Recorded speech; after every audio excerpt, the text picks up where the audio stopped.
Sono stati celebrati ieri sera presso la chiesa di Santa Rosa da Don Luca Camilleri, in lingua francese, il funerale dei 3 immigrati che hanno perso la vita durante una traversata avvenuta lo scorso 7 gennaio, giorno dell'Epifania. Si tratta di una bambina di 1 anno circa, originaria della Costa d'Avorio, una donna di anni 38 del Camerun, neounivoriano.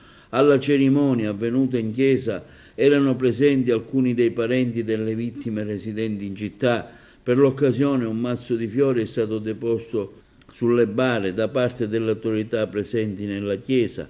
Il sindaco di Agrigento Miccichè, il sindaco di Raffadali Cuffaro, dove verranno tumulate le bare, e il prefetto di Agrigento Maria Rita Cocciufa. È un momento anche di dolore, di cordoglio che comunque dobbiamo vivere anche insieme a queste persone, che vogliamo vivere anche insieme ai familiari. Si tratta di persone decedute per un motivo o per un altro, o durante il viaggio o successivamente. C'è anche una bambina, una piccolina di circa 1 anno, quindi sono atti che io ritengo che si debbano fare, sono atti di pietà umana e in questo caso poi anche pietà cristiana, perché sono di rito cattolico.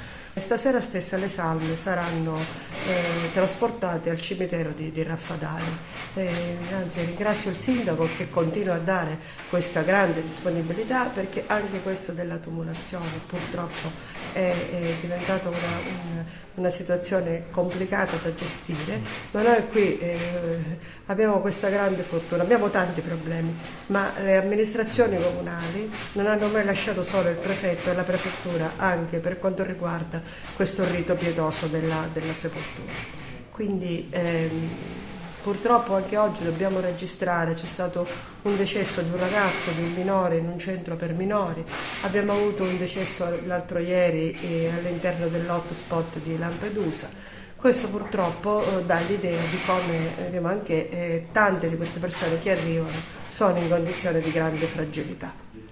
Purtroppo sono degli avvenimenti che si ripetono, speriamo che non avvengano mai più, che si prenda una soluzione, che si eviti di trasformare il Mediterraneo in un grande cimitero. C'è stata l'esigenza di ospitare, di mettere a disposizione il cimitero di Raffadali per queste 3 vittime, tra cui una bambina, e noi siamo lieti di ospitarli nel nostro cimitero per un dovere istituzionale.